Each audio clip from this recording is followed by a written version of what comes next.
what is CO? CO stands for order cost of order, यानी CO stands for, अगर हम इसको ले तो सीखो फिर मैं शो करता हूँ, तो cost of placing one order, cost of placing an order. D stands for demand, और ये annual demand है, और CH stands for annual cost of holding one unit per year, one unit per year. ये हमने सारा last time discuss किया था, और यहाँ तक डिस्कस किया था कि इसकी कैलकुलेशन भी की थी एक एग्जांपल लेकर, और ये देखा था कि वहां पर हमारी एनुअल इन्वेंट्री कॉस्ट जो है वो मिनिमम, ठीक है। अच्छा जी, अब आइएगा नेक्स्ट में। आज हम जरा यहाँ से स्टार्ट लेंगे कि economic order quantity in case of discount model. Economic order quantity application हम डिस्कस करेंगे, बल्कि मैं इसको एक्सेल पे करता हूँ जहाँ कैलकुलेशन आएगी, क्योंकि फार्मूला लगाना है इसलिए मैं यहाँ पे करूंगा, बाकी एक्सेल पे ही करते हैं। देखिए अब मैं यहाँ लेता हूँ जी economic order quantity application in case of discount, bulk discounts, market में अगर बल्क डिस्काउंट्स एग्जिस्ट कर रहे हैं उस सूरत में इकोनॉमिक ऑर्डर क्वांटिटी हम कैसे अप्लाई करेंगे, ठीक है। इसमें कुछ स्टेप्स होते हैं, जिसमें पहला स्टेप ये होगा, स्टेप नंबर 1 आपने ये करना है कि कैलकुलेट करना है economic order quantity ignoring discount. आपने सबसे पहले ईओक्यू निकालना है डिस्काउंट को इग्नोर करते हुए बाय पुटिंग फार्मूला।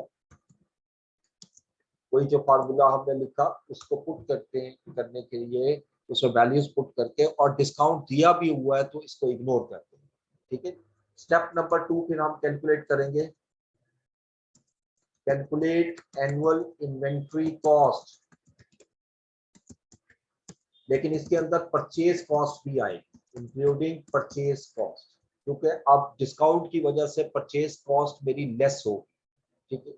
उसके बाद स्टेप 3 में हम चलेंगे और यहाँ कैलकुलेट करते हैं again annual inventory cost including purchase cost at discount level.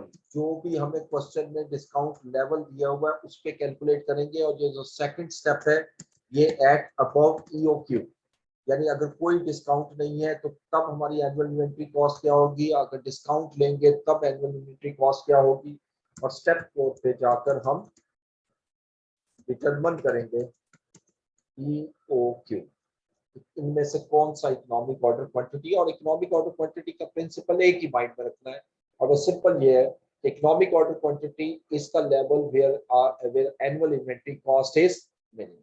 अब देखो मैं दो जगह एनुअल इन्वेंट्री कॉस्ट निकाल रहा हूँ, जो इसमें से कम होगा वो ईओक्यू, ठीक है। अब इसमें हम डाटा लेते हैं और कुछ इसका क्वेश्चन बनाते हैं और देखते हैं इसको कैसे कैलकुलेट करेंगे हम। मैं यहाँ एग्जांपल लेता हूँ,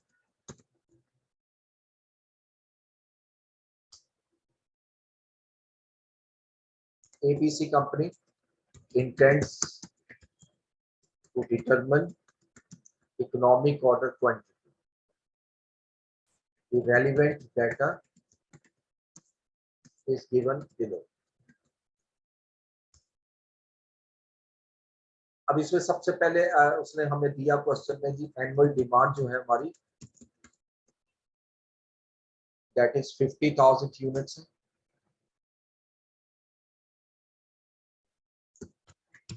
cost of per order cost जो है वो हमें 100 गिवन है,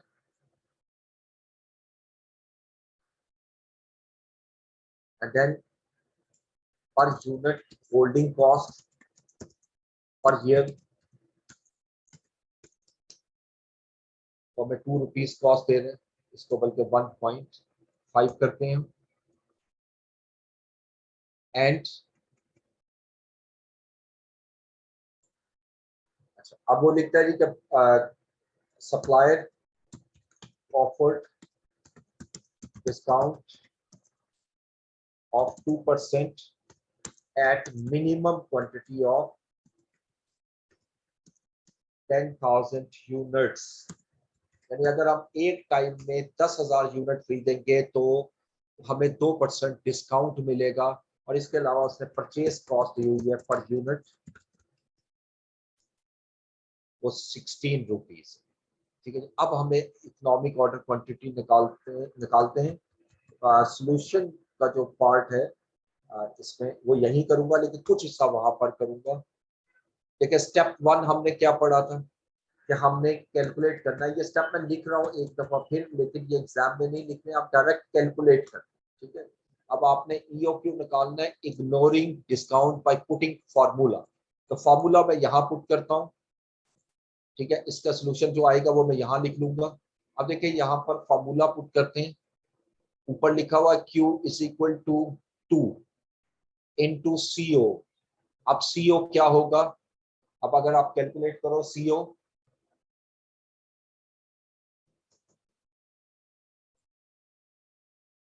100। CO जो है वो पर ऑर्डर कॉस्ट जो है वो मेरी 100 है। दिस वन 100 आ गई।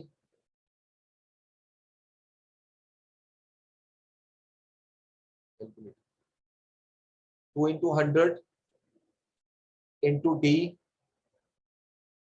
डिमांड देखिए मेरी कितनी है, 50,000।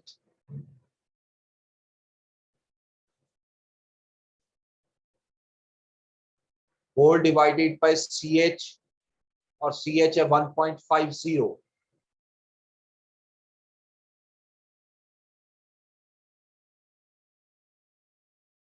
अब इसका स्क्वायर रूट लेते हैं।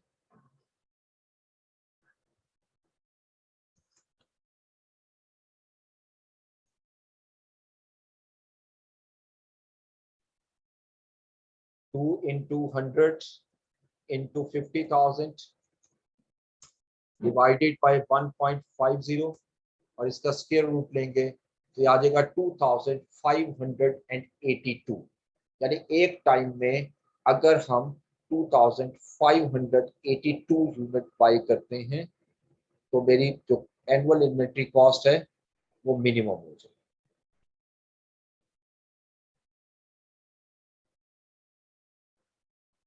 2582 यूनिट। ये पहला स्टेप था जो मैं अब दोबारा यहाँ पर आता हूँ, दिस वन। अब स्टेप 1 हमने कैलकुलेट किया, और कैलकुलेशन इस ऑन शीट, और आंसर हमारा निकला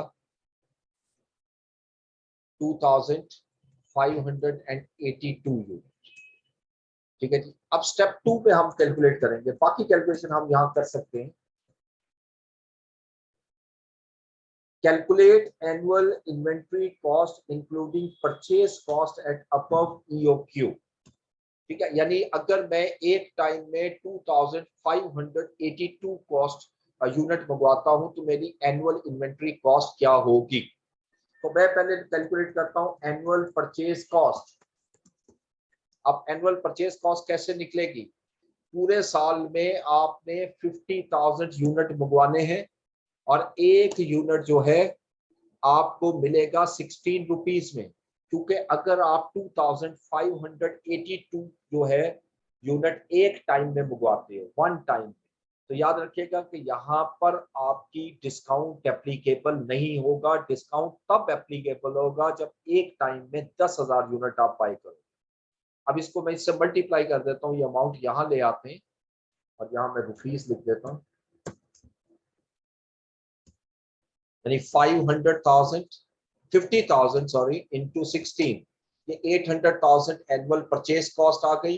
अब मैं कैलकुलेट करता हूँ एनुअल ऑर्डरिंग कॉस्ट, और ये कैसे निकलेगी? जैसे कल हमने फार्मूला लास्ट टाइम पढ़ा था एनुअल ऑर्डर कॉस्ट की, मैं एक दफा यहाँ फिर फार्मूला लिख देता हूँ। एनुअल ऑर्डर कॉस्ट निकालनी हो, CO जिसको कहते हो, डी ओवर क्यू, यानी पूरे साल में कितनी क्वांटिटी चाहिए और एक साल में कितनी मंगवा रहे हो, और इसको मल्टीप्लाई करूंगा सीओ से पर ऑर्डर कॉस्ट। ये चीज कैलकुलेट करनी है। तो ये यहाँ पर आइएगा, देखिए फार्मूले के मुताबिक मुझे डी चाहिए। अब डी हमारे पास कितना है, एनुअल डिमांड 50,000, और एक टाइम में आप कितना मंगवा रहे हो, क्यू। इकोनॉमिक ऑर्डर क्वांटिटी है हमारी 2582, और इसको मल्टीप्लाई कर दूंगा किससे, सीओ से। एक ऑर्डर की कॉस्ट, और एक ऑर्डर की कॉस्ट क्वेश्चन के मुताबिक 100 रुपीज है। इसकी कैलकुलेशन करके यहाँ ले आते हैं 50,000 डिवाइडेड बाय 2582, क्योंकि जब 50,000 को आप 2582 पे डिवाइड करोगे तो ये नंबर ऑफ ऑर्डर्स आ जाएंगे, और इसको 100 से मल्टीप्लाई करेंगे तो ये पूरी साल की एनुअल, यानी एनुअल जो है ऑर्डरिंग कॉस्ट आ जाएगी। सेम इसी तरह मैं एनुअल होल्डिंग कॉस्ट कैलकुलेट करता हूँ। इसका भी फार्मूला मैं आपको यहाँ दोबारा रिवाइज कर देता हूँ। एनुअल सीए जो लास्ट लेक्चर में हमने पढ़ा था,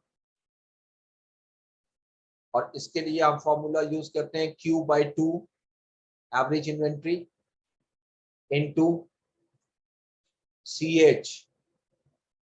ठीक है, तो अब यहां पर देखें तो Q कितना है हमारे पास, 2582 डिवाइडेड बाय 2, ये आ गया Q/2 इनटू CH, और CH है मेरे पास 1.50। अब इसको कैलकुलेट किया, 2582 डिवाइडेड बाय 2 इंटू 1.5, तो 1937 आ गया। और मैंने कल भी बताया था लास्ट लेक्चर में भी कि याद रखिएगा कि यहाँ पर आपकी जहाँ जो फार्मूले के थ्रू ईओक्यू निकालते हैं, वहां पर आपकी जो कॉस्ट है एनुअल होल्डिंग और ऑर्डरिंग, वो अप्रोक्सीमेटली इक्वल होती है, जैसे 1936 और 1937। तो ये मेरी एनुअल इन्वेंट्री कॉस्ट निकल आई यहाँ तक। अच्छा, अब देखें, अब मुझे स्टेप 3 में जाना है, और स्टेप 3 में हमने क्या पढ़ा था, मैं जैसे लिखूंगा वो यहां नजर आ जाएगा आपको। स्टेप 3, कैलकुलेट, यहीं से कॉपी कर लेते। Step 3, calculate annual inventory cost. अब दोबारा वही चीज कैलकुलेट करने लगा। देखिए स्टेप नंबर 2 और स्टेप नंबर 3 को गौर से देखिए, इसमें डिफरेंस कहाँ पे नजर आ रहा है। वो सिर्फ यहाँ पर ये है कि यहाँ पर आपने निकालना था अबव ईओक्यू लेवल पे, यानी 2582 यूनिट पर। स्टेप 3 में कह रहे हैं कि calculate annual inventory cost including purchase cost at discount level, यानी डिस्काउंट लेवल मेरा शुरू होता है 10,000 यूनिट से। अगर एक टाइम में मैं 10,000 यूनिट बाय करूंगा तो मुझे 2% डिस्काउंट मिलेगा। तो ये 10,000 यूनिट जो है ये मेरा डिस्काउंट लेवल है। तो मैं अब कहता हूँ जी क्यू जो है वो मेरा 10,000 है। अब ठीक है जी, अब मैं अगर क्यू 10,000 है, अब कैलकुलेशन करेंगे, सारी चीज वही दोबारा कैलकुलेट करूंगा, और यहाँ ऊपर मैं लिख देता हूँ at this level Q is equal to 10,000, क्योंकि 10,000 यूनिट मंगवाओगे तो डिस्काउंट मिलेगा। अब एनुअल परचेज कॉस्ट कैलकुलेट कीजिएगा। अब एनुअल परचेज कॉस्ट कैसे निकलेगी, पूरे साल में मैंने 50,000 यूनिट मंगवाने हैं, एक यूनिट मुझे मिलेगा 16 पे, लेकिन अगर मैं 10,000 यूनिट एक टाइम में मंगवाता हूं तो मुझे डिस्काउंट भी मिलेगा, और डिस्काउंट क्वेश्चन में दिया हुआ है 2%। जब 2% डिस्काउंट मिलेगा तो इसका मतलब मैं 98% पेमेंट करूंगा, 2% कम हो जाएगा। ठीक है, तो इसको कैलकुलेट करते हैं, ये आ जाएगा 7,000 एंड 84,000। अब मैं निकालता हूं एनुअल ऑर्डरिंग कॉस्ट, वही फार्मूला जो हमने यहाँ पढ़ा था एनुअल ऑर्डरिंग कॉस्ट में, डी ओवर क्यू। अब डी है मेरा 50,000 डिवाइडेड बाय, यहाँ क्यू लूंगा 10,000, ये नंबर ऑफ ऑर्डर्स आ गए, इनटू सीओ है 100, सीओ मेरा 100। अब ये आ गया 50,000 डिवाइडेड बाय 10,000 इनटू 100। अब देखिए ऑर्डर कॉस्ट जो है वो मेरी कम हो गई, क्योंकि ज्यादा क्वांटिटी मंगवाऊंगा, नंबर ऑफ ऑर्डर्स कम हो जाएंगे और ये कॉस्ट कम हो जाएगी। लेकिन दूसरी तरफ ज्यादा यूनिट मंगवाने से मेरी होल्डिंग कॉस्ट इंक्रीज होगी, और इसका फार्मूला वही लगाएंगे Q बाई 2। Q है अब मेरे पास 10,000 डिवाइडेड बाई 2, ये 2 पे डिवाइड किया, इनटू CH, और CH जो है मेरे पास 1.50 है। अब इसको कैलकुलेट करो, 10,000 डिवाइडेड बाई 2 इंटू 1.50। अब देखो कि ये कॉस्ट बढ़ गई। अब इन तीनों को प्लस करें, अब मेरी कॉस्ट आ रही है 792,000। एनुअल इन्वेंट्री कॉस्ट है 792,000। ये स्टेप 3 हो गया कि आपने जो डिस्काउंट लेवल क्वेश्चन में गिवन होगा उस डिस्काउंट लेवल पे जाकर आपने यहाँ पर एनुअल इन्वेंट्री कॉस्ट निकालनी है। अब मैं स्टेप 4 पे जाता हूँ, बिल्कुल सिंपल सा स्टेप है स्टेप 4। अब आपने डिटरमिन करना है EOQ। अब कैलकुलेट नहीं करना, कैलकुलेट हो चुका है। सिंपली आप क्या करोगे, इन दो लेवल में से एक लेवल जो है वो EOQ का सिलेक्ट करोगे, क्योंकि ये जो स्टेप 2 पे हमने कैलकुलेशन की है ये 2582 पे कैलकुलेशन है, और जो यहाँ कैलकुलेशन की है वो 10,000 है। जहां पर आपकी एनुअल इन्वेंट्री कॉस्ट मिनिमम होगी वही मेरा इकोनॉमिक ऑर्डर क्वांटिटी होगा। अब देखो यहाँ कॉस्ट आ रही है 803,873 और यहाँ कॉस्ट आ रही है 792,000। चूंकि कॉस्ट 792,000 की कम है तो यहाँ पर मैं लिखूंगा the economic order quantity, the company should buy 10,000 units at one time, because at this level annual inventory cost will be minimum। ठीक है, तो ये मेरा फाइनल आंसर है जो मैंने कैलकुलेट किया, ये मैंने फाइनल रिजल्ट निकाला है। ठीक है, जहां पर आपका डिस्काउंट का कॉन्सेप्ट आ जाए जिस क्वेश्चन में, तो आपने इस स्टेप पे कैलकुलेट करना है। ठीक है, होपफुली आप अंडरस्टैंड कर गए होंगे।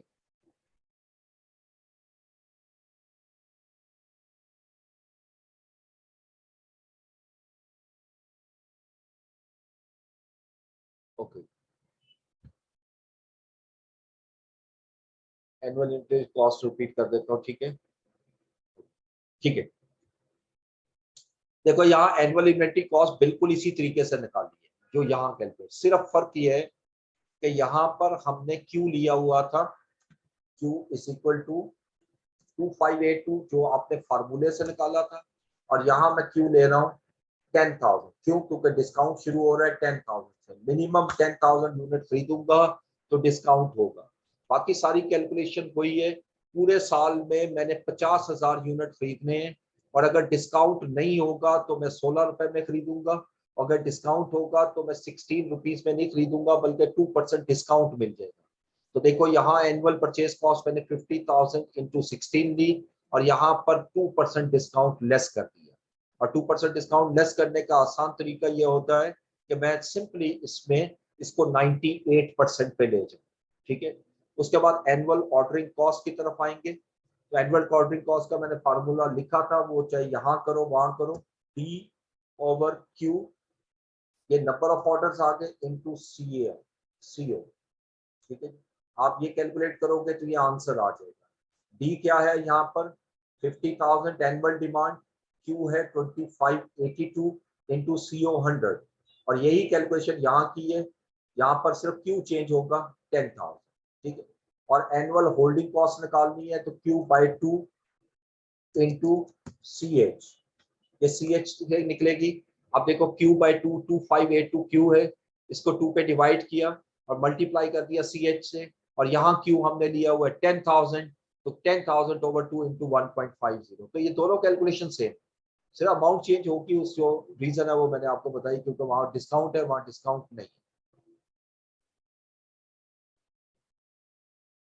ओके, स्टेप 4 में बता देता हूँ जी। स्टेप 4 में सिंपल आपने ये करना है कि देखो दो मैंने एनुअल इन्वेंट्री कॉस्ट निकाली है, एक येलो कलर कर रहा हूँ, देखो 8803, 873 और एक 792,000। अब इनमें से आपने उसको सिलेक्ट करना है जहां कॉस्ट मिनिमम है।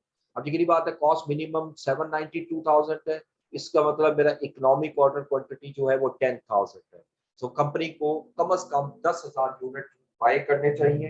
अगर वो कम से कम 10,000 यूनिट बाय करता है तो उसकी एनुअल इन्वेंट्री कॉस्ट जो है वो मिनिमम हो जाती है। ये बेसिक स्टेप 4 की इंटरप्रिटेशन में आपको दे। ओके जी जनाब, इससे आगे चलते हैं। अब इसके बाद कुछ चीजें और भी इसमें हमने डिस्कस करनी है। इस चैप्टर में कुछ फार्मूले और भी हैं इसके अलावा, ठीक है। वो फार्मूले मैं यहाँ लिखता हूँ। देखिए इसके अंदर एक लेवल होता है जिसको हम कहते हैं ये ऊपर हेडिंग दे रहा हूँ, other formulas used in this chapter.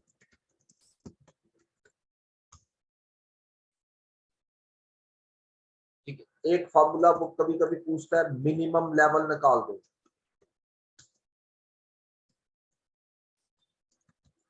Minimum level का फार्मूला होता है हमारे पास, ये फार्मूले सारे आपने याद करने।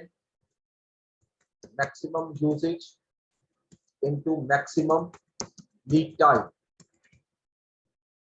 Minus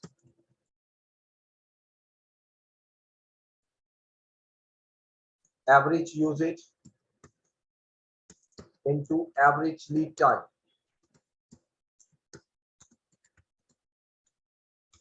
Average usage into average lead time. अच्छा, उसके बाद एक होता है हमारे पास सेफ्टी स्टॉक लेवल। इसका फार्मूला होता है reorder level minus average usage into average lead time.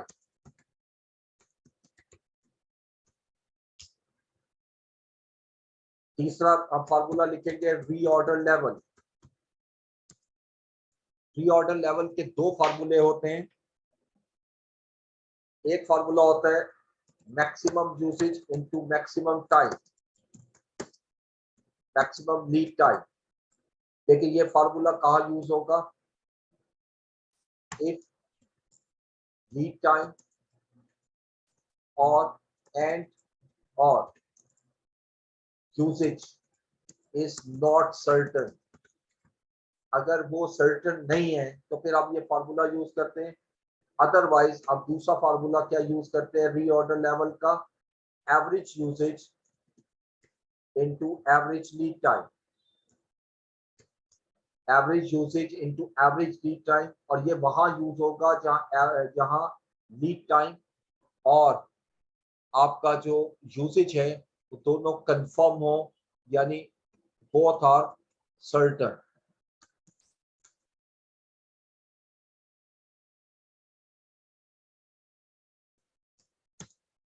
Are certain, ये दो फार्मूले लिखे, तो इसमें से कोई भी फार्मूला आप यूज कर सकते हो एग्जामिनेशन। उसके बाद एक होता है मैक्सिमम लेवल। मैक्सिमम लेवल का फार्मूला होता है reorder level plus EOQ minus minimum usage into minimum lead time. ठीक है, अच्छा इसको हम, it is also known absolute maximum level. Absolute maximum level, ठीक है, यानी एब्सोल्यूट यानी इससे ज्यादा नहीं हो सकता। एक होता है मैक्सिमम लेवल जिसको हम normal maximum level. Same formula है, सिर्फ फर्क यहाँ आएगा reorder level plus EOQ minus average usage into average lead time. सिर्फ मैंने मिनिमम यूसेज की जगह एवरेज कर। और आखिरी फार्मूला इस चैप्टर का जो है that is average stock level. Average stock level और एवरेज स्टॉक का फार्मूला होता है Q/2 जो अभी हमने पढ़ा था प्लस सेफ्टी स्टॉक।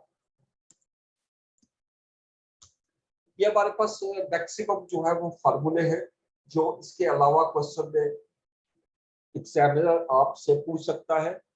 तो पहले जरा इसकी डिस्कशन कर लेते हैं, उसके बाद फिर आगे बढ़ते हैं क्वेश्चंस की तरफ। एक एग्जांपल मैं लूंगा इसको समझाने के लिए, सिर्फ एक example.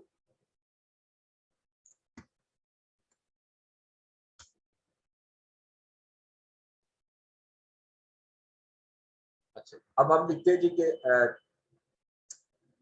ABC company has provided you the following data for calculation of various stock levels। अब इसमें उसने सबसे पहले हमें दिया हुआ है maximum usage,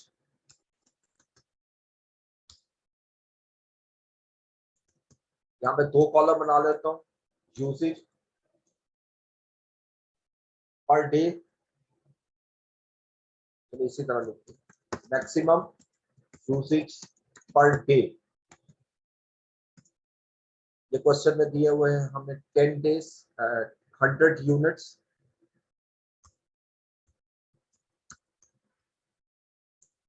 minimum usage per day that is 30 units। Maximum lead time 8 days। Minimum lead time 4 days। इसके अलावा वो हमें दे रहा है जी EOQ जो है हमारे पास,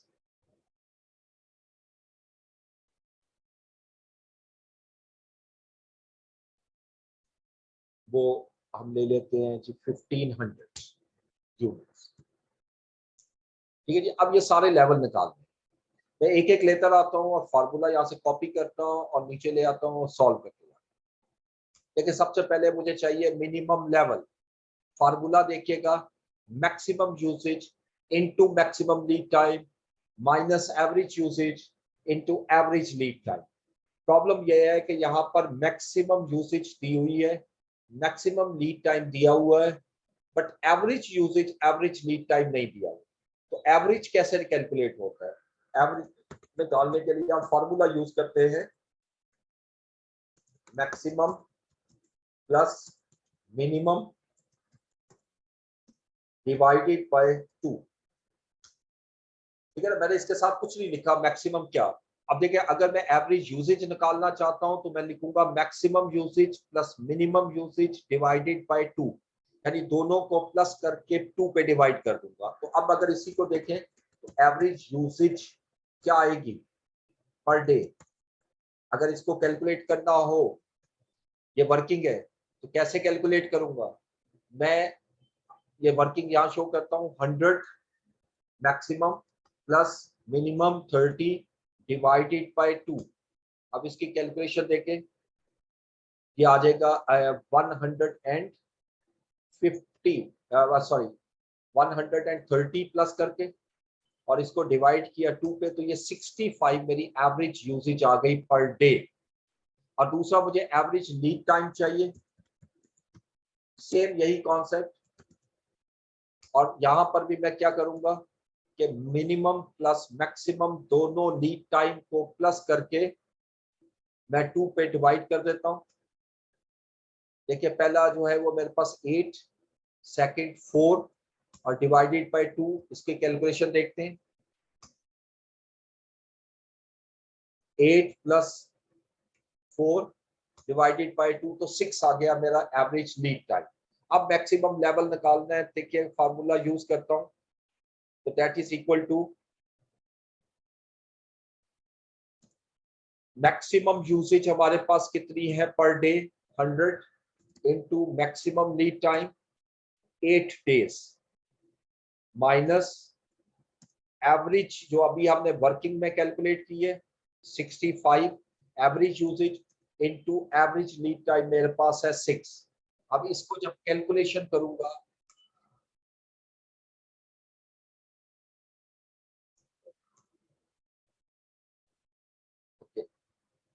इसको लेबल लगा लेते हैं, आगे सॉल्व करेंगे।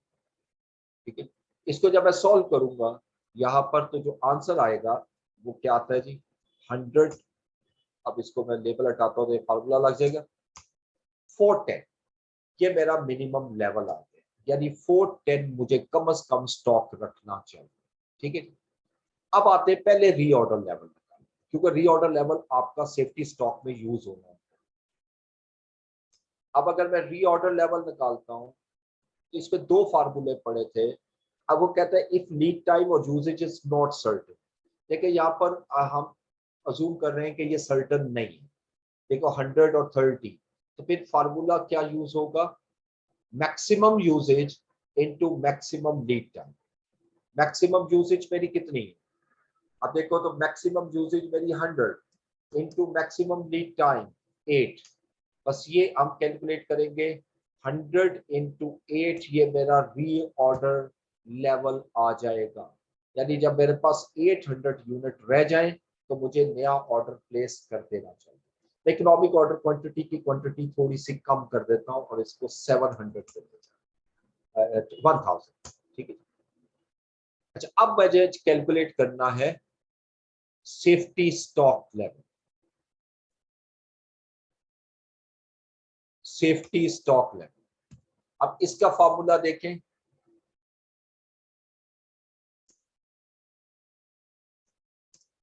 Reorder level. रीऑर्डर लेवल अभी आपने कैलकुलेट किया है, इससे पहले एग्जांपल में, इसे ऊपर वाले पार्ट में 800 minus average usage into average lead time. Average usage मेरी थी 65 इनटू एवरेज लीड टाइम मेरा है 6। ठीक है, अब इसको कैलकुलेट करेंगे तो ये आ जाएगा 800 माइनस 65 इंटू 6, फॉर्मूला लगाते हैं और आंसर आ गया 410। और यहाँ safety stock level exactly minimum level के इक्वल आ रहा है।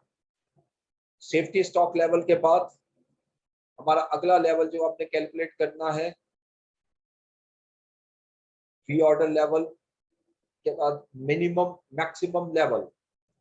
अभी ये जो मैं कैलकुलेट कर रहा हूँ ये एब्सोल्यूट मैक्सिमम लेवल है और इसको एब्सोल्यूट भी कहते हैं। और फार्मूला आपके सामने अगेन लिखा हुआ है, रीऑर्डर लेवल। रीऑर्डर लेवल देखो तो हमने अभी कैलकुलेट किया 800 प्लस इकोनॉमिक ऑर्डर क्वांटिटी 1000, वो जो ऊपर क्वेश्चन में गिवन है, minus minimum usage into minimum lead time. Minimum usage 30, minimum lead time 4। ठीक है, अब इसको कैलकुलेट करेंगे 800 प्लस 1000 माइनस 30 इंटू 4, तो 1680 जो है वो मेरा एब्सोल्यूट मैक्सिमम इन्वेंट्री आ जाएगी, एब्सोल्यूट मैक्सिमम। और अगर मैं इसकी जगह नॉर्मल इन्वेंट्री निकालूं, नॉर्मल मैक्सिमम इन्वेंट्री, सारा फार्मूला यही है, आप देखते जाओ फार्मूले में सेम वही है, सिर्फ minimum usage minimum lead time की जगह average usage average lead time आएगा। यानी यहां मैं चेंज करता हूं 65 इंटू 6, 65 इंटू 6, तो 1410 जो है वो नॉर्मल मैक्सिमम लेवल है। यानी नॉर्मल कंडीशन में मेरा मैक्सिमम लेवल 1410 तक रहता है और एब्सोल्यूट मैक्सिमम लेवल यानी रियल सिचुएशन में, एब्सोल्यूट सिचुएशन में 1680 आता है। इसके बाद हमारा आखिरी फार्मूला जो है एवरेज स्टॉक लेवल है। अब एवरेज स्टॉक लेवल जो है उसके लिए फार्मूला हमने लिखा Q/2। अब देखो Q के कितना है हमारे पास, Q/2, Q हमने कैलकुलेट किया, बल्कि दिया हुआ क्वेश्चन में 1000 economic order quantity divided by 2 plus safety stock, ये स्टेप नंबर 3 पे आपने कैलकुलेट किया हुआ है 410। अब इसको मैथमेटिकली सॉल्व किया,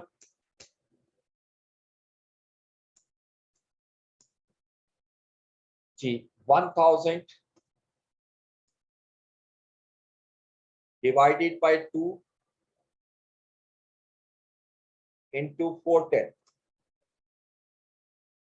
इसका लेबल हटाया तो ये फॉर्मूला लग गया 2 05,000, okay sorry मल्टीप्लाई हो गया plus 9-10,000 is the average stock level. मेरे पास जो स्टॉक पड़ा होगा वो एवरेज स्टॉक लेवल जो है वो 910, ठीक है।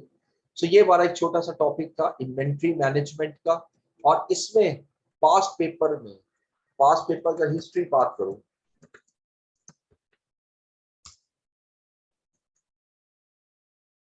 टोटल 5 टाइम लास्ट 10 अटेम्प्ट्स में 5 टाइम आया है। ये मैं पहले विंटर अटेम्प्ट लिख रहा हूँ, विंटर 2020 क्वेश्चन नंबर 7। फिर आपके पास winter 2018 question number 6, then winter 2016 question number 4। Summer attempt में 2 मरतबा आ चुका है, summer 2019 question number 4 and then summer 2017 question number 4, question number 3।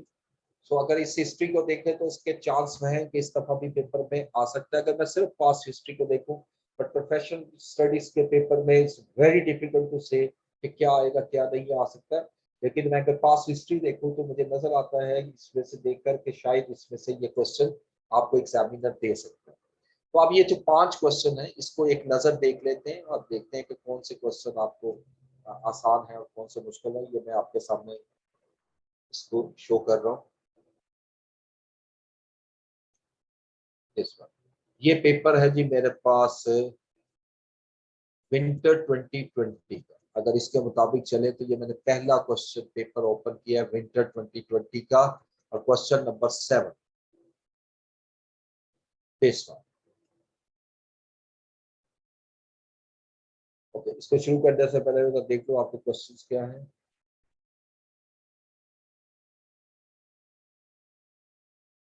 देखिए आपने क्वेश्चन किया कि मिनिमम लेवल और सेफ्टी स्टॉक लेवल दोनों सेम है। याद रखिएगा जहां पर आपका लीड टाइम और सॉरी यूजेज इस पे फ्लक्चुएशन ज्यादा हो यानी अनसर्टेनिटी ज्यादा हो तो मिनिमम लेवल और सेफ्टी स्टॉक लेवल हमेशा इक्वल होता है। और ऐसी सिचुएशन जहाँ पर लीड टाइम और यूजेज सर्टन हो जाए वहां याद रखिएगा रीऑर्डर लेवल हमेशा मिनिमम लेवल जरूर आएगा लेकिन सेफ्टी स्टॉक जीरो हो, ठीक है।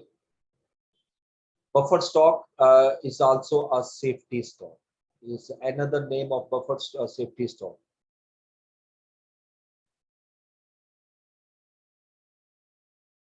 अच्छा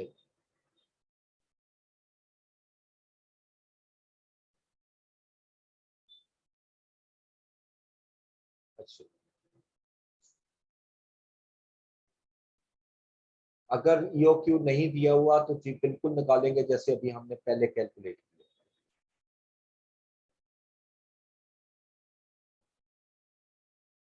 ठीक है, ईओक्यू के क्वेश्चन भी मैं भेज दूंगा। अच्छा यहाँ से देखिए पहले पास पेपर के जरा क्वेश्चन कर लेते हैं, यही जो 5 क्वेश्चन। बहुत बहुत कम टाइम लगेगा इसमें, इतना टाइम नहीं लगेगा। देखो इसमें 10 मार्क्स का क्वेश्चन दिया था और 5 रिक्वायरमेंट है। ईओक्यू कैलकुलेट करो, number of orders per year, total ordering cost calculate करो, total carrying cost per year calculate करें और total cost related to this order policy, ठीक है जी। अब वो कह रहे हैं company produces a product prime, half yearly demand of raw material for production of product prime is 250 kg। देखिए यहाँ स्टूडेंट मिस्टेक करता है, डी जो है ना वो दिया हुआ है और स्टूडेंट ये करता है डी 250 है, इट इज रॉन्ग। अगर आप गौर से देखो तो डी कितना बन रहा है, ये लिख रहा है हाफ ईयरली डिमांड। ये डिमांड जो है 250 ये हाफ ईयरली है और जो डी होता है वो एनुअल होता है। इसका मतलब है कि ये मैं 250 की बजाय डी 500 लूंगा। और purchase price is ₹10, ordering cost 250, carrying cost for each kg of raw material is 25 per kg। और सबसे पहला स्टेप तो ईओक्यू निकालना है। अब चूंकि फार्मूला लगना है मैं यहाँ पर आऊंगा, यहाँ शो करता हूँ आपको। ये पेपर है winter 2020 question number 7।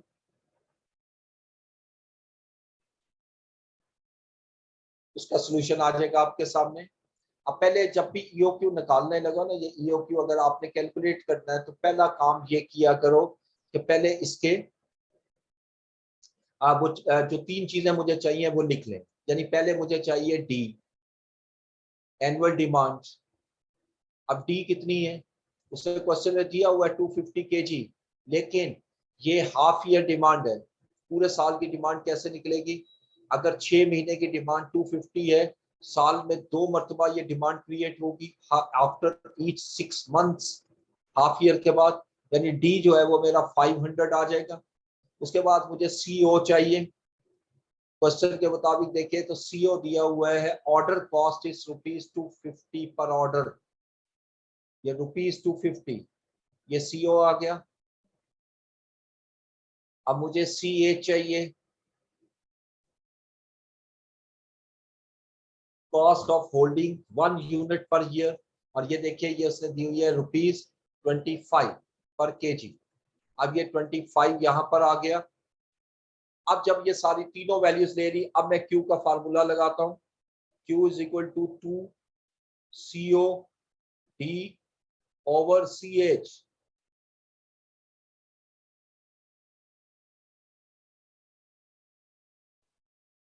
Square root. अब देखें इसमें वैल्यू पुट करें, 2 इंटू सीओ। सीओ मेरे पास कितना है 250, डी है मेरे पास 500, होल डिवाइडेड बाय CH 25 और स्क्वायर रूट। अब इसको जरा कैलकुलेट करते हैं कैलकुलेटर पर।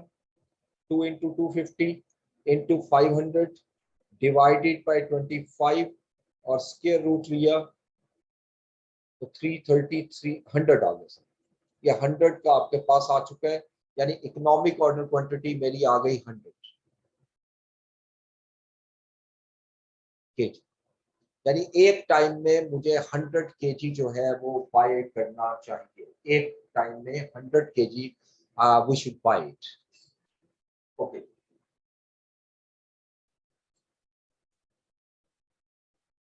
अब इसमें देखते हैं आगे सेकंड रिक्वायरमेंट क्या है। बी, ए तो मैंने यहां पर कर दी, ये पार्ट ए मैंने किया है, पार्ट ए। अब पार्ट बी के लिए वो कह रहा है number of orders per year. तो नंबर ऑफ ऑर्डर्स के लिए मैं अब एक्सेल शीट यूज कर लेता हूँ। ठीक है जी, चलिए यही कर लेते हैं, वो एक जगह हो जाए। अब मुझे चाहिए number of orders. Number of orders कैसे निकलेंगे बी पार्ट में?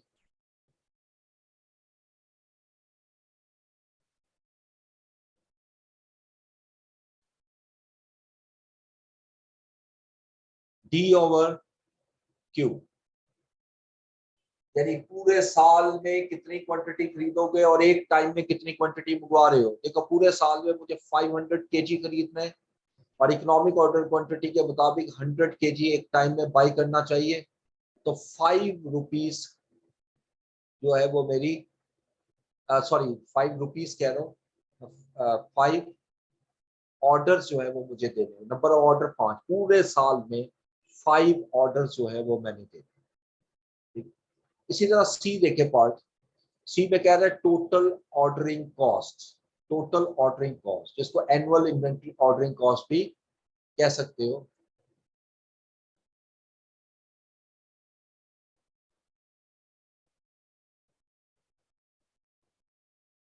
टोटल ऑर्डरिंग कॉस्ट, और इसके लिए आपने फॉर्मूला क्या पढ़ा था? D over Q into CO. अब इसमें वैल्यू पुट करें तो डी हमारे पास है 500 डिवाइडेड बाय क्यू है 100। ये 5 ऑर्डर्स आ गए जो हमने कैलकुलेट भी किए हुए बी पार्ट में। अब इसको सीओ से मल्टीप्लाई करूंगा, एक ऑर्डर की कॉस्ट 250। अब इसको कैलकुलेट कर लें, ये बनेगा जी 500 डिवाइडेड बाय 100 इंटू 250, 1250। तो 1250 की अमाउंट आ रही है, ये मेरी total ordering cost.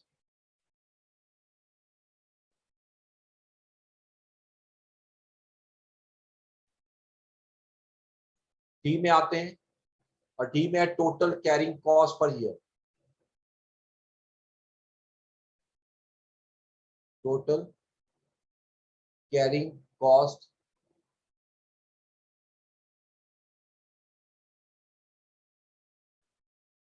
Per year, और इसके लिए आपने फॉर्मूला पढ़ा था Q/2 इंटू CH।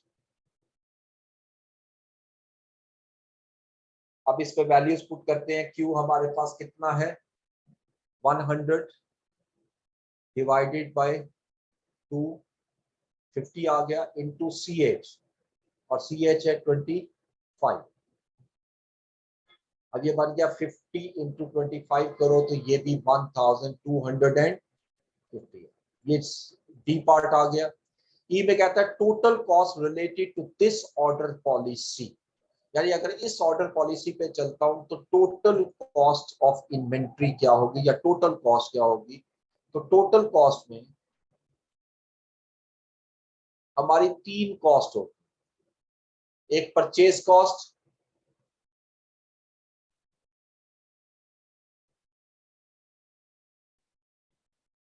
अब पूरे साल में मैंने 500 केजी बाय करना है और 1 केजी की प्राइस क्या होगी क्वेश्चन में देखते हैं। वो कह रहा है कि 10 rupees per KG, purchase price is ₹10 पर केजी, इसको 10 से मल्टीप्लाई किया, ये आ गया 5000, ये टोटल कॉस्ट आ गई। अब उसके बाद मुझे दो कॉस्ट और चाहिए, एनुअल CO, और ये ऑलरेडी कैलकुलेटेड है, दिस वन 1250। फिर मुझे चाहिए एनुअल CH, और ये भी कैलकुलेटेड है 1250।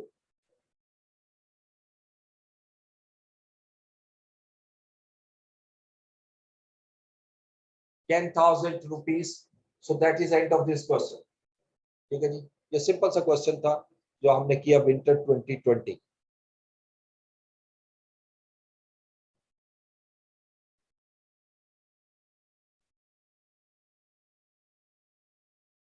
स्टेप 3 की interpretation with respect to annual demand order cost Q is equal to EOQ। अब Q EOQ है। चलिए थर्ड स्टेप की interpretation with respect to annual demand. Okay, Excel पे करवा दे। ओके, एक्सेल पे करवा देते 7500। ओके सॉरी, मैंने टोटल गलत किया, थैंक यू, इसको मैं ठीक कर लेता हूँ। 7005।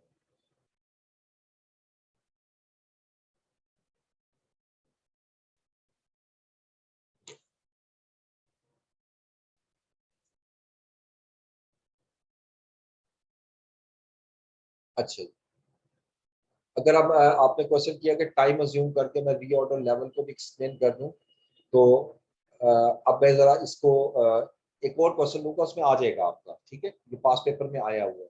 फिर भी अगर ना हो तो मैं एक और करवा दूंगा, वो कोई प्रॉब्लम नहीं। अगला क्वेश्चन देखते हैं जी। अब मैं एक्सेल पे करता हूँ, बाकी है जो इसमें ईओ की तरह फार्मूला लगाते हुए अगर एक्सेल पे मुश्किल होती है, और ये जरा लगा दूंगा तो आसान हो जाएगा। ओके जी, उसके बाद नेक्स्ट पेपर देखते हैं। ये है विंटर 2018 का पेपर है मेरे सामने, और इसमें मैंने आपको बताया था एक्सेल शीट में लिख कर कि इसका क्वेश्चन नंबर 6। ठीक है, ये क्वेश्चन नंबर 6, इसका क्वेश्चन नंबर 6 देखें। अच्छा, पहले तो वो थ्योरेटिकल पोर्शन है, वो कहता है write brief notes on the following terms with reference to inventory management. तो ये मैं थोड़ा थोड़ा एक्सप्लेन करता जाता हूँ। Economic order quantity is the quantity at which the annual inventory cost is minimum. ठीक है, order point is the stock level where the new order is required to, the new order should be placed, यानी वो level, वो stock level जहां पर हमने new order place करना है। Lead time is the time between placing and receiving N order, यानी जिस दिन आप ऑर्डर प्लेस करते हो उस दिन से लेकर जिस दिन ऑर्डर आपको रिसीव होता है, उस दिन तक का जो टाइम गैप है या टाइम पीरियड है, this is known as lead time. What is safety stock, आगे लिखा हुआ है, safety stock is the stock which is kept by an entity in or as an emergency stock in order to meet the emergency situation। या emergency का word पहले ना लगाओ, दूसरी जगह लगा लो जैसे मैंने लगाया। मैं फिर बोल देता हूँ, सेफ्टी स्टॉक लेवल या safety stock is the level where safety stock level is maintained in order to avoid the risk of stock out. ठीक है, उसको हम सेफ्टी स्टॉक कहते हैं। और कॉस्ट ऑफ कैरिंग इन्वेंट्रीज, कि कॉस्ट ऑफ कैरिंग इन्वेंट्रीज क्या होती हैं, कि any cost directly attributable with the carrying या holding of inventories are known as carrying cost. ठीक है, इसके अंदर क्या क्या कॉस्ट है वो आप एग्जांपल के तौर पे लिख सकते हैं। इसका बी पार्ट जो है वो हमारा न्यूमेरिक है 10 मार्क्स का, और इसके अंदर वो कुछ चीजें पूछ रहे हैं। ऑर्डर पॉइंट, देखो ऑर्डर पॉइंट रीऑर्डर लेवल को कहते हैं। एवरेज इन्वेंट्री, ये भी हमने फार्मूला पढ़ा है, नॉर्मल मैक्सिमम इन्वेंट्री और एब्सोल्यूट मैक्सिमम इन्वेंट्री, ये चार आपको दिए हैं। अब डाटा देखते हैं। डाटा में सबसे पहले दिया हुआ है इकोनॉमिक ऑर्डर क्वांटिटी 5000 लीटर्स है, एवरेज डेली यूजेज है 500, मिनिमम डेली यूजेज है 800, मैक्सिमम डेली यूसेज जो है वो 1200 है, वर्किंग डेज पर ईयर 250 है, और safety stock 4000 litre, cost of carrying inventory 200 पर लीटर पर ईयर, और लीड टाइम 7 वर्किंग डेज। ठीक है, यहाँ लीड टाइम सर्टन, यहाँ इसको मैक्सिमम और वो मिनिमम का कॉन्सेप्ट नहीं है, तो यहाँ वही यूज करोगे जो गिवन। तो आइएगा इसकी तरफ, अब मैं इसको लेता हूं ऑर्डर पॉइंट, रीऑर्डर लेवल। ये क्वेश्चन है विंटर 2018 का, question number 6 part B.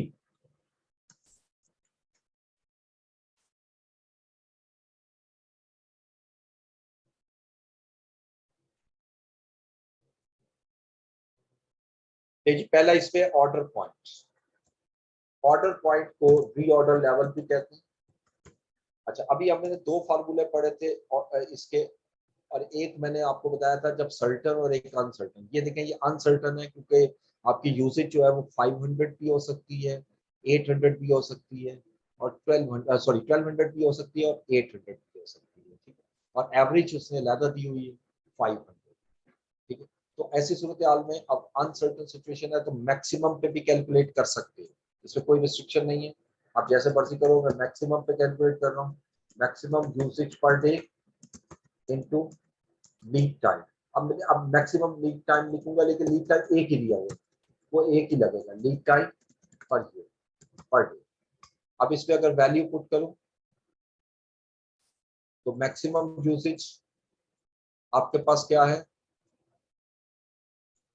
Maximum usage है मेरे पास 1200, maximum daily usage 1200 into maximum lead time एक ही है 7 वर्किंग डेज। अगर डेली आपकी मैक्सिमम यूसेज 1200 हो, यानी 1200 यूनिट आप डेली कंज्यूम करते हो, और 7 दिन लगे आपको स्टॉक आने में, इसका मतलब जब मेरे पास 8400 रह जाएगा, मुझे न्यू ऑर्डर प्लेस कर देना चाहिए। ठीक है, ये मेरा ऑर्डर पॉइंट आ गया।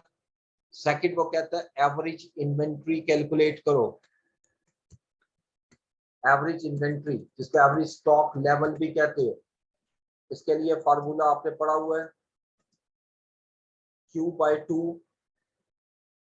Plus safety stock. ठीक है, इस फार्मूले के थ्रू हम कैलकुलेट करते हैं क्यू कितना है, क्वांटिटी यानी ईओ क्यू, ये हमें गिवन है 5000 litres, 5000 divided by 2 plus safety stock. अब सेफ्टी स्टॉक देखो, तो सेफ्टी स्टॉक भी क्वेश्चन के अंदर गिवन है, safety stock is 4000 litres.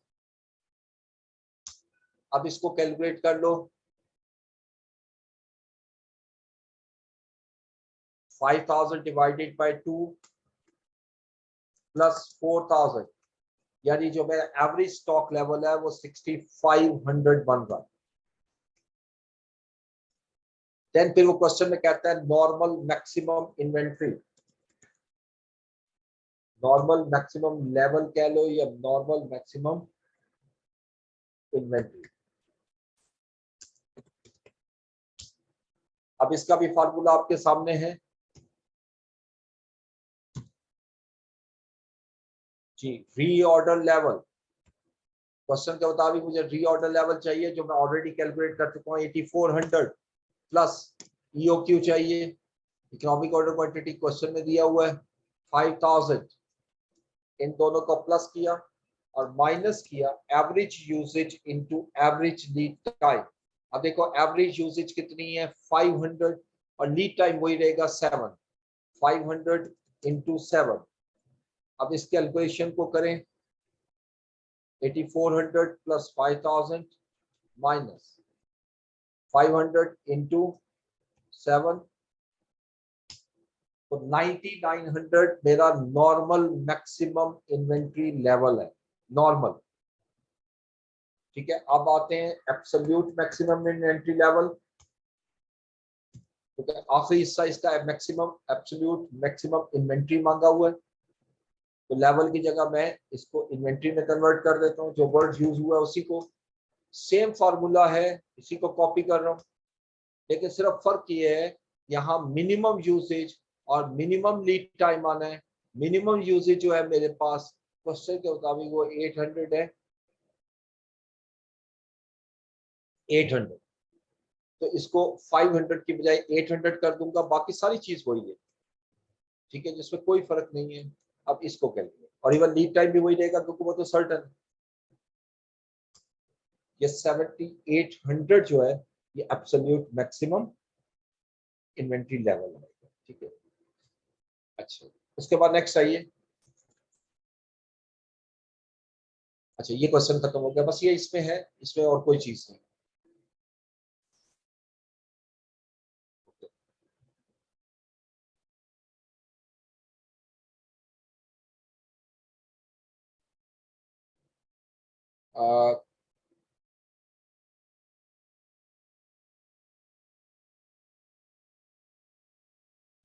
Cost of carrying inventory, cost of carrying inventory में रिपीट करता हूँ,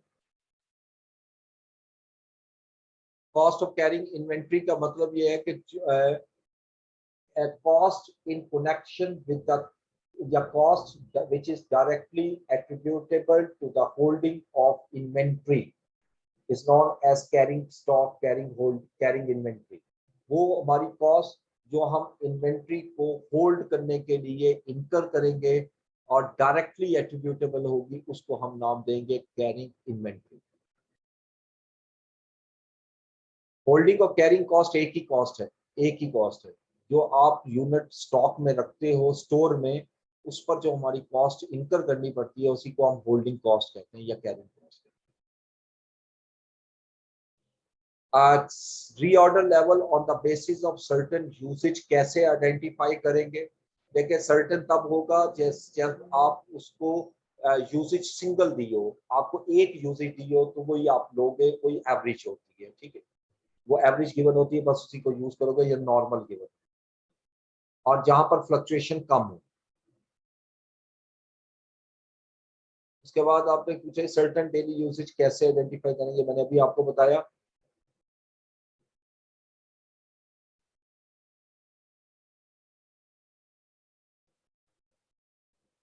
अच्छा नोट्स जो आपको मिलते हैं अभी जरा थोड़ा सा सब्र कीजिएगा। लीड टाइम हो गया हमारा। लीड टाइम क्या होता है? जिस दिन आप ऑर्डर देते हो उस दिन से लेकर ऑर्डर आने तक जो आपका टाइम लगेगा वो हमारा लीड टाइम। ठीक है, अगला क्वेश्चन मोहम्मद जफर खान आपने किया, बड़ा अच्छा क्वेश्चन है क्योंकि ये मैं कर रहा था, मुझे नजर आ चुका था। बेसिकली यहाँ पर आमतौर पे एवरेज जो होती है ना, एवरेज जब भी आप कैलकुलेट करते हो वो मिनिमम और मैक्सिमम के दरमियान में होती है। यानी आप देखो मिनिमम मेरी यूसेज 800 है, मैक्सिमम यूसेज 1200 है। अब ये मुमकिन नहीं है कि एवरेज 500 है, average shall be in between 800 and 1200। तो नॉर्मल तो क्योंकि ये कुछ मुझे इस क्वेश्चन के अंदर प्रॉब्लम नजर आई, इस वजह से आंसर में भी प्रॉब्लम नजर आएगी। लेकिन ये याद रखिएगा एब्सोल्यूट इन्वेंट्री लेवल हमेशा ज्यादा ही होना चाहिए। ठीक है, वो इस वजह से हो रहा है।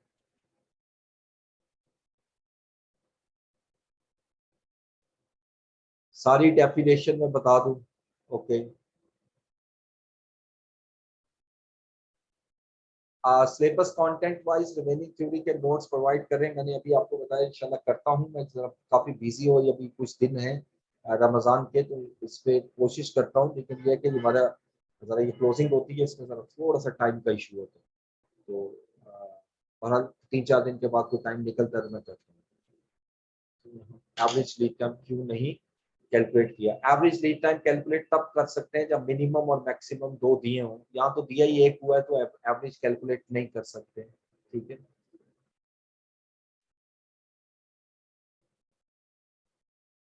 ईओक्यू सिंपल डेफिनेशन यही है कि जहां पर एनुअल इन्वेंट्री कॉस्ट आपकी मिनिमम हो। सर्टन अनसर्टन में बहुत से क्वेश्चन स्टूडेंट्स ने किया है, ठीक है, प्लीज आप ये ध्यान में रखिएगा कि सर्टन अनसर्टन का जो कॉन्सेप्ट है वो कोई इतनी बड़ी साइंस नहीं है। सिंपल आप ये याद रखिएगा कि जो मिनिमम और मैक्सिमम जो है उसके दरमियान फ्लक्चुएशंस काफी ज्यादा हों, उसको हम उसको हम क्या नाम देते हैं? अनसर्टन। जैसे देखो, एक दिन में मिनिमम यूजेज आवर्स हो और डिफरेंस चार्ज हो, यानी 50% वेरिएशन है, और ये 50% सिग्निफिकेंट वेरिएशन। अगर ऐसे हो कि थाउजेंड्स की अमाउंट है और 100 और 120 यूज हो रहा है मिनिमम और मैक्सिमम, तो मैं वहां एवरेज भी ले सकता हूँ। ठीक है, ये बेसिक इसके विषय कॉन्सेप्ट है। अच्छा, अब डेफिनेशंस की जो बात है वो जैसे मैंने आपको भी कहा कि मैं नोट्स बनाकर आपको दे दूंगा, वैसे बुक्स आपको दी हुई है, उसमें भी लिखी हुई है डेफिनेशन। वैसे मैं बोल देता हूँ क्योंकि हम ज्यादा क्वेश्चन कर लेंगे क्लास में, प्रैक्टिस कर लेंगे तो वो ज्यादा हो जाएगी। ठीक है, ओके। वो आया था, how the minimum usage is more than average usage. हाँ जी, ये क्वेश्चन में मसला आ रहा है, मैंने अभी आपको एक्सप्लेन भी किया। अच्छा जी, उसके बाद नेक्स्ट क्वेश्चन आता है मेरे पास विंटर 16 का, और इसमें क्वेश्चन नंबर है मेरे पास 4। क्वेश्चन नंबर 4, दिस वन, और ये डिस्काउंट मॉडल वाला क्वेश्चन है। इसकी तरफ आते हैं, इसी को इसी पे सॉल्व करता हूं, जैसे आपने कहा अब इसी पे कर लेते हैं। विंटर 2016,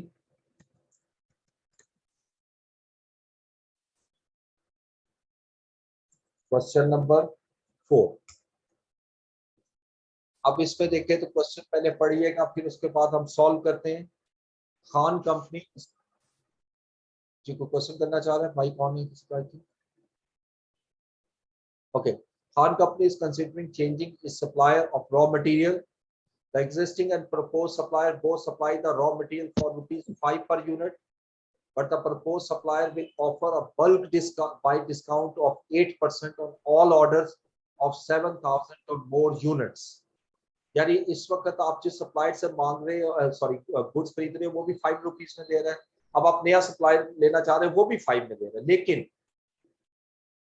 जो न्यू सप्लायर है वो आपको ये ऑफर भी कर रहा है कि अगर आप 7,000 या उससे ज्यादा यूनिट खरीदोगे बल्क क्वांटिटी में, तो हम आपको 8% डिस्काउंट भी देंगे। The following information is available. Khan company estimate the order cost of ₹200 पर ऑर्डर, ये मेरी ऑर्डर कॉस्ट आ गई, and the holding cost for one item for 1 year will be 15% of the purchase price. और होल्डिंग कॉस्ट मेरी जो purchase price है उसका 15% होगी, और परचेज प्राइस ₹5 है तो उसका 15% ले लेंगे। Annual demand for raw material is 40,000। Question की रिक्वायरमेंट देखिए, पहले कहता है briefly describe 4 cost that are associated with inventory. तो कहता है कोई सी 4 कॉस्ट ऐसी आप हाईलाइट कर दो जो इन्वेंट्री के साथ लिंक करती हैं, इन्वेंट्री के साथ। ठीक है, ये मैं आपके सामने इसको लिख देता हूं। Part A,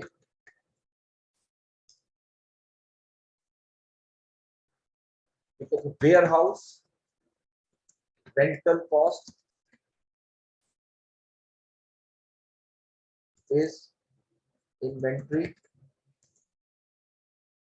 associated with inventory. Okay, आप इसको लिखो, holding cost is associated with inventory as change in inventory level will put impact on holding cost. ये पहला आ गया। Second, ordering cost is also associated with inventory because of higher or lower quantity purchase will affect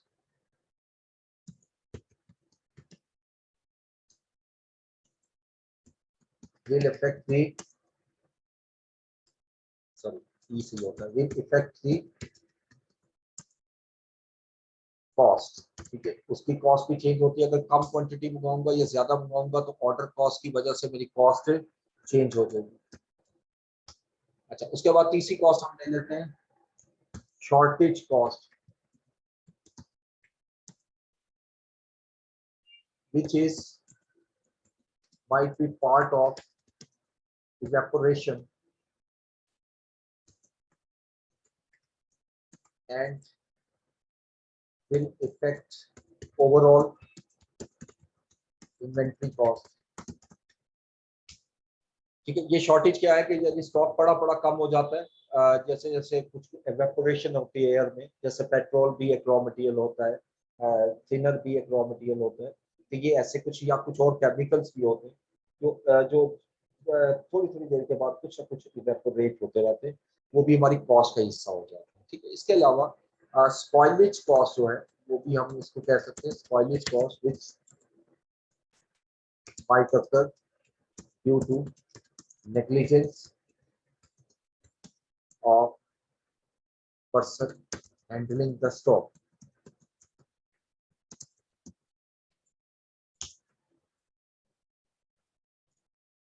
अच्छा, अब second part जो है वो कहता है calculate the order size to minimise total cost and so conclude whether the proposed supplier should be used, clearly show all working note economic order quantities given in the formula. ये नीचे formula दिया हुआ है। अब मैं यहाँ पर इसको सिर्फ वैल्यू लिख देता हूँ इसमें, और कैलकुलेट हम कैलकुलेटर पे कर लेते हैं, ताकि आप एक्सेल आप कह रहे हो तो मैं एक्सेल पे ही करता हूँ। मुझे तीन चीजें चाहिए होती हैं इकोनॉमिक ऑर्डर क्वांटिटी निकालने के लिए। पहले चाहिए होता है डी। अगर आप देखो तो यहाँ पर एनुअल डिमांड हमारी कितनी है, this one 40,000 unit, annual demand of raw material is 40,000 units, ये डी आ गया। दूसरी चीज मुझे चाहिए होती है CO, cost of placing an order. अब देखो cost of placing an order, एक ऑर्डर प्लेस करेंगे तो ऑर्डर कॉस्ट पर ऑर्डर जो है वो 200 रुपीज है। एक ऑर्डर की कॉस्ट मेरी 200 रुपीज है, ये 200 आ गई। अब मुझे सी एच चाहिए, लेकिन सी एच वो कहता है जी कि 15% ऑफ सी एच है। ये देखिए, holding cost for one item for 1 year will be 15% of purchase price. ये परचेज प्राइस का 15% है, परचेज प्राइस का 15% है। अब मुझे बताओ परचेज प्राइस कितनी है, 5 रुपीज, इसका 15% होल्डिंग कॉस्ट हो जाएगी। तो ये कैलकुलेशन अगर मैं यहाँ करूँ, 5 का 15%, इसको कॉमा में कन्वर्ट कर लीजिएगा 0.75, और वर्किंग यहाँ शो कर देता हूँ। ये मैंने कैलकुलेट कैसे किया, 5 रुपीज परचेज कॉस्ट है, इसका 15% जो है वो मेरी होल्डिंग कॉस्ट। जब ये तीनों चीजें मैंने कैलकुलेट कर ली, अब मैं इकोनॉमिक ऑर्डर क्वांटिटी निकालता हूँ फार्मूले के मुताबिक, 2 इंटू सीओ। सीओ है मेरे पास 200 into D 40,000 divided by C H 0.75, और स्क्वायर रूट लिया तो 4619, यानी 4619। ये कैलकुलेशन एक दफा फिर हम कैलकुलेटर पे फिर चेक कर लेते हैं। फार्मूले के मुताबिक देखिए, 2 इंटू सीओ 200 है, into D 40,000 divided by whole divided by C H 0.75, और अब इसका स्क्वायर रूट लेते हैं तो देखो 4618.80, इसको राउंडिंग की तो 4619 जो है वो मेरा इकोनॉमिक ऑर्डर क्वांटिटी निकला। ठीक है। अब क्वेश्चन के मुताबिक मुझे देखना है कि उससे खरीदना है या नहीं खरीदना। उसके लिए मुझे क्या करना होगा, ये माइक किसका ऑन है प्लीज, करना माइक किसका ऑन है।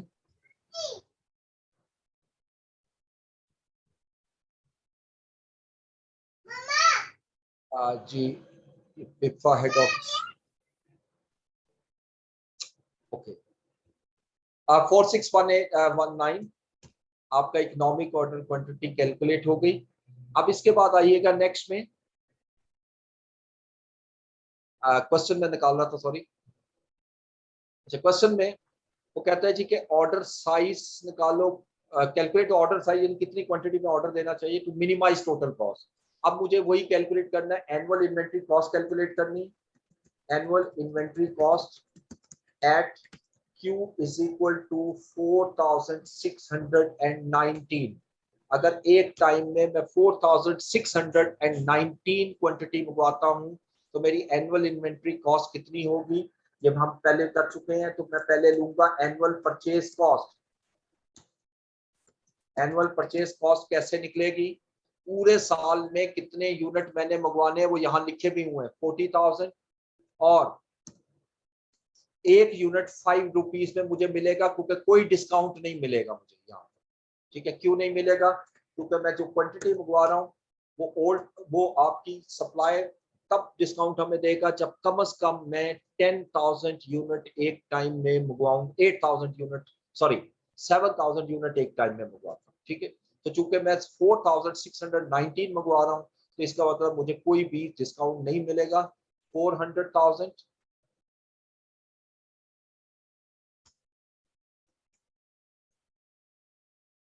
40,000 इंटू 5, ये एनुअल परचेज कॉस्ट आ गई। अब मुझे एनुअल सेकंड कैलकुलेट करनी है, एनुअल ऑर्डरिंग कॉस्ट,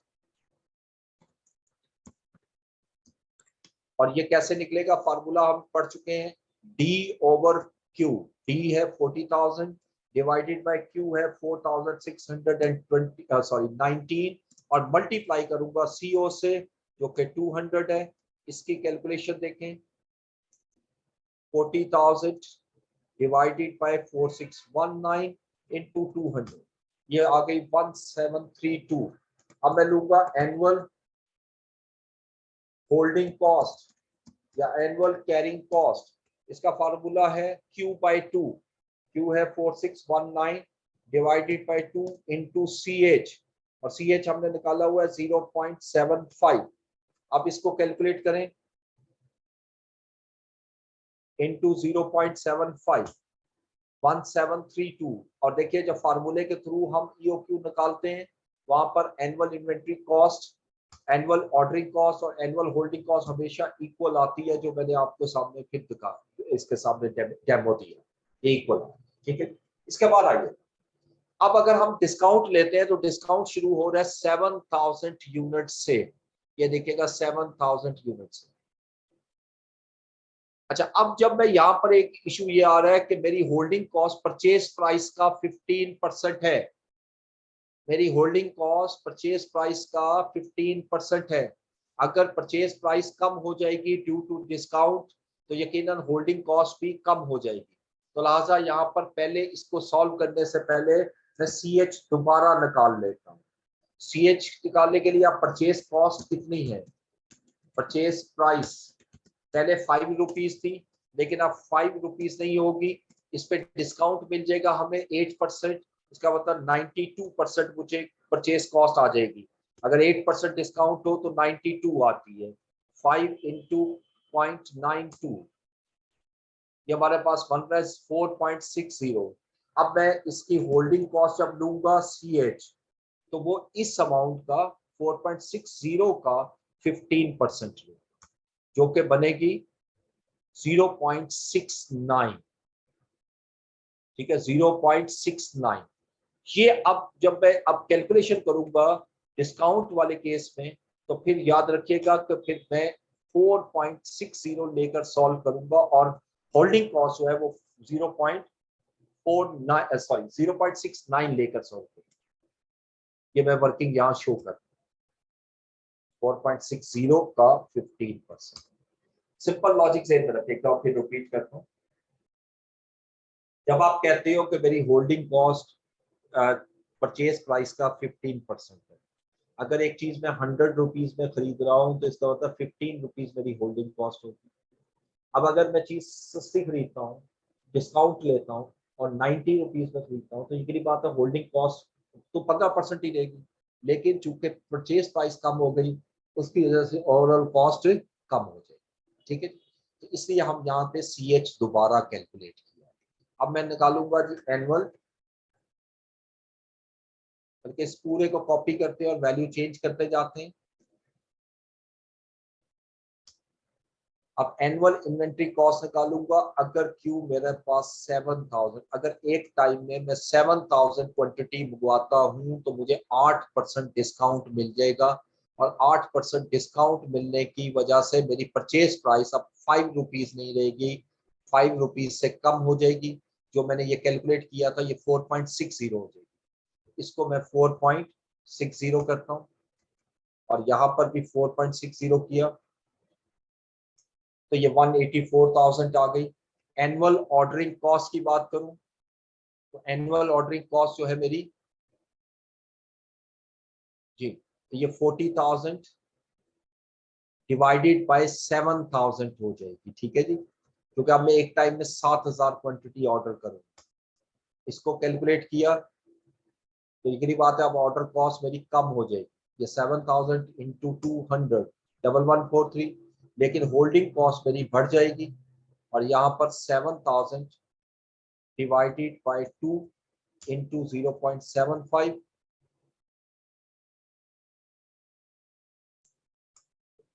तो ये कॉस्ट कम हो गई 187,768। और वो कह रहा है जी कि बस कैलकुलेट कर रहा है वो, और कंक्लूड करो कि हमें क्या करना चाहिए, सप्लायर को चेंज करना चाहिए कि नहीं। तो हम आंसर देंगे the company should change the supplier and take advantage of 8% discount. Therefore, the EOQ shall be 7,000। ये मेरा फाइनल कंक्लूजन है। ये बिल्कुल वही डिस्काउंट मॉडल वाला क्वेश्चन है जो मैंने किया आपके सामने।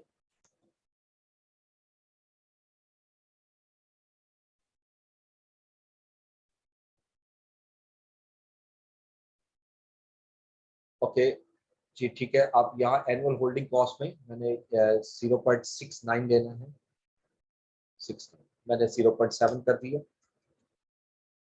0.6 तो वो डिस्काउंट है ना, अभी ऊपर कैलकुलेट किया 150, आंसर वही देगा मेरा, वो चेंज नहीं।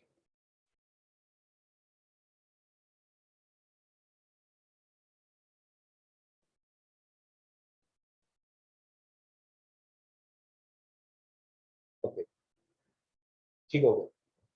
अगला क्वेश्चन आइएगा। नेक्स्ट क्वेश्चन है हमारे पास स्प्रिंग सॉरी समर 19, समर 19, और ये समर 19 का पेपर है और इसमें क्वेश्चन नंबर 4 आ रहा है आपके पास EOQ का।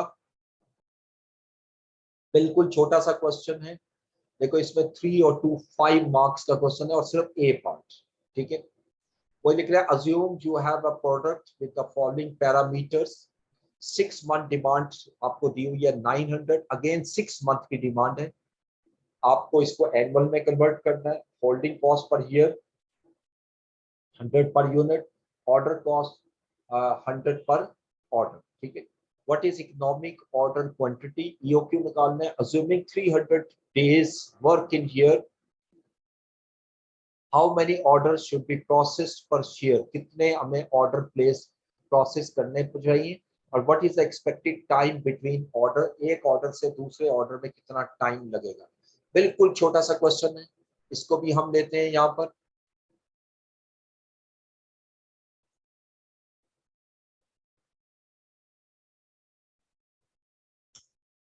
समर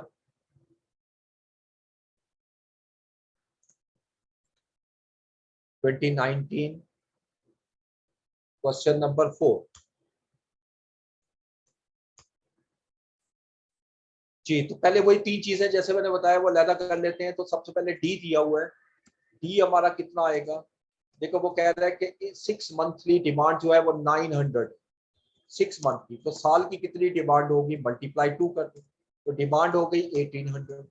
आगे लिख रहा है holding cost per year 100 per unit, एक यूनिट एक पूरा साल होल्ड करोगे तो 100 रुपीज कॉस्ट आएगी। इवन एक ऑर्डर दोगे तो उस पर भी कॉस्ट 100 आएगी। ये इत्तेफाकन दोनों यहाँ इक्वल है। अब मैंने यहाँ कैलकुलेट करना है सबसे पहले पार्ट 1 या पार्ट ए का वन पार्ट, आई यानी वन पार्ट ए का, that is what is economic order quantity. अब वो फार्मूला लिखोगे, उस पर वैल्यूज पुट करोगे, मैं डायरेक्ट आंसर निकालूंगा पीओ क्यू। और ये फार्मूला यहाँ मैं पुट करता हूँ। देखिए 2 into C O cost of order 100 into D 1800 divided by C H 100 और स्क्वायर रूट लिया, तो ये 60 आ गया। यानी एक टाइम में मुझे सिर्फ 60 यूनिट मंगवाने चाहिए। ठीक है, एक यूनिट एक टाइम में सिर्फ 60 यूनिट बनाने चाहिए, दैट इज द आंसर। ये पहली रिक्वायरमेंट। दूसरी रिक्वायरमेंट क्वेश्चन की देखें तो उसमें वो आपसे कह रहे हैं सेकंड रिक्वायरमेंट में, assume 300 days work in a year, how many orders should be processed per year। पहले तो आप देखो पार्ट बी ए का सेकंड जो हिस्सा है उसमें वो रिक्वायर कर रहा है number of orders. Number of orders के लिए हमारे पास फार्मूला क्या होता है, सिंपल डी ओवर क्यू। अब अगर इसको पुट करें डी ओवर क्यू, तो डी कितना है हमारे पास 1800 और क्यू है 60, यानी 30 ऑर्डर पूरे साल में मुझे देने होंगे। और उसके बाद वो कहता है what is expected time between order, एक ऑर्डर दूसरे ऑर्डर के दरमियान में कितना गैप होगा, यानी कितने दिनों के बाद आपको ऑर्डर देना चाहिए। इसको कहते हैं हम दूसरे लफ्जों में फ्रीक्वेंसी ऑफ ऑर्डर। और इसके लिए हमारा फार्मूला होता है डेज जो भी हमें गिवन है divided by number of orders. ठीक है, days divided by number of orders. आप इस तरह समझ लो कि अगर आप 30 ऑर्डर साल में कर रहे हो और साल में 300 दिन, क्वेश्चन में उसने कहा 300 दिन, तो 300 डेज है और 30 ऑर्डर करने हैं, यानी इट मींस हर 10 डेज के बाद मुझे ऑर्डर देना पड़ेगा। This is known frequency of order, यानी number of days required to place a new order, और how many days are required to place a new order. इस तरह भी कह सकता हूँ 10 days, I need 10 days to place a new order. ठीक है, हर 10वें दिन मुझे ऑर्डर करना पड़ेगा। That is the simple question. ये जो छोटा सा हमने दिया होल्डिंग कॉस्ट और हैंडलिंग कॉस्ट, ये क्वेश्चन किया स्टूडेंट ने। होल्डिंग और हैंडलिंग कॉस्ट ये सेम होती है। हैंडलिंग कॉस्ट एक डिफरेंट टर्म है और हैंडलिंग किसी चीज की भी हो सकती है। ठीक है, तो लिहाजा जिस चीज की हैंडलिंग है, अगर तो स्टॉक की हैंडलिंग कॉस्ट है तो वो होल्डिंग हो सकती है, अदरवाइज नहीं। अच्छा जी, इसी तरह एक क्वेश्चन और है समर 17 का, उसको भी देख लीजिएगा। समर 17 और इसका क्वेश्चन नंबर है 3। ये बिल्कुल छोटा सा क्वेश्चन है 5 मार्क्स का। डाटा में देखिए Kansai Paint company uses 90,000 gallons of raw material per year. अगर ये चीज देखें तो ये मेरे पास डी बनता है। 90,000 गैलन्स जो है वो पर ईयर जो है, ये मेरा डी आ गया। Annual demand, cost of ordering raw material is 300 पर ऑर्डर, ये मेरे पास सी ओ कैलकुलेट हो जाएगा, this one. And the carrying cost in inventory is 1.5 पर गैलन पर ईयर, ये मेरे पास सी एच आ जाएगा। The company uses this as a constant rate every day throughout the year. Calculate the economic order quantity 5 marks। ये 5 number का question है।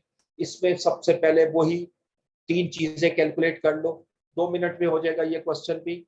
और ये question है समर 2017। क्वेश्चन नंबर 3, इसमें मुझे ये 3 चीजें चाहिए। सबसे पहले डी देखिएगा, डी यहाँ पर गिवन है, डी गिवन है आपके पास, ये जो मैंने हाईलाइट किया है 90,000 गैलन्स।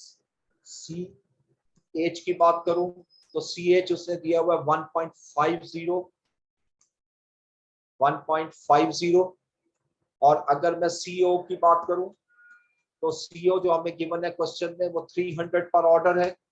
अब अगर मैं क्यू कैलकुलेट करता हूँ इकोनॉमिक ऑर्डर क्वांटिटी फार्मूला लगाकर, तो ये मैं फार्मूला लगा रहा हूँ, देखें 2 into CO 300 into D 90,000 divided by 1.50, और इसका स्क्वायर रूट लिया तो ये आ जाएगा 6,000। यानी एक टाइम में मैं अगर 6,000 यूनिट मंगवाता हूं तो मेरी एनुअल इन्वेंट्री कॉस्ट मिनिमम होगी। ये इतना सा क्वेश्चन है और 5 मार्क्स का क्वेश्चन था। ठीक है, तो ये मैंने आज इकोनॉमिक ऑर्डर क्वांटिटी लिया। नेक्स्ट क्लास में मैंने आपके साथ शुरू करना है वर्किंग कैपिटल, क्योंकि नेक्स्ट 2 क्लासेस में मैंने आपका कोर्स जो है वो कंप्लीट करवाना है, और साथ साथ जो प्रैक्टिस हो रही है, देखिए मैं साथ साथ प्रैक्टिस भी करवा रहा हूँ। ठीक है, जितनी पॉसिबल हो सकती है करवा रहा हूँ। तो मैंने उसका ये आपको शेयर कर दिया हुआ है, भेज दिया हुआ है वर्किंग कैपिटल के नोट्स। उम्मीद आपको मिल गए होंगे, अगर नहीं मिले तो क्लास के बाद इंशाल्लाह आपको मिल जाएंगे। ठीक है जी, वालेकुम अस्सलाम। सर ये जो पीछे क्वेश्चंस में आपने सर्टेनिटी और अनसर्टेनिटी का जो आपने जी जी उस सर उसमें मैं काइंडली उसकी सिग्निफिकेंस जो आपने बताई थी वो अच्छा, ठीक है। अगर मैं सिग्निफिकेंस की बात करूं तो सिंपल इतनी सी बात याद रखिएगा, अगर आपको मिनिमम और मैक्सिमम दोनों दिए हुए और उनके दरमियान जो डिफरेंस है वो सिग्निफिकेंट है। सिग्निफिकेंट कहते हैं इसको कोई हम डिफाइन नहीं कर सकते कितने परसेंट है, बट इतना हो कि वो बहुत ज्यादा इम्पैक्ट डालते।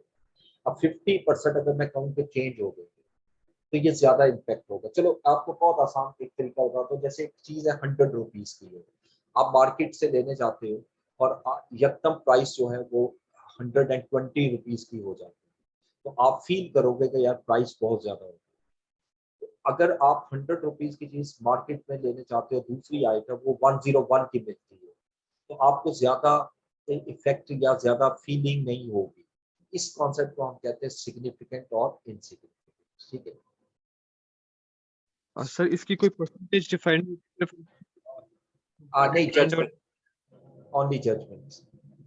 ठीक है सर। और सर वो दूसरा क्वेश्चन काइंडली ये था कि जो ये एब्सोल्यूट मैक्सिमम इन्वेंटरी और नॉर्मल मैक्सिमम इन्वेंटरी का क्वेश्चन पूछा गया था, काइंडली अगर रिपीट कर देते हैं। देखिए एब्सोल्यूट मैक्सिमम इन्वेंट्री वो लेवल होता है जो हाईएस्ट लेवल, यानी इतना इतना हाई लेवल है कि उससे ऊपर स्टॉक नहीं जा सकता।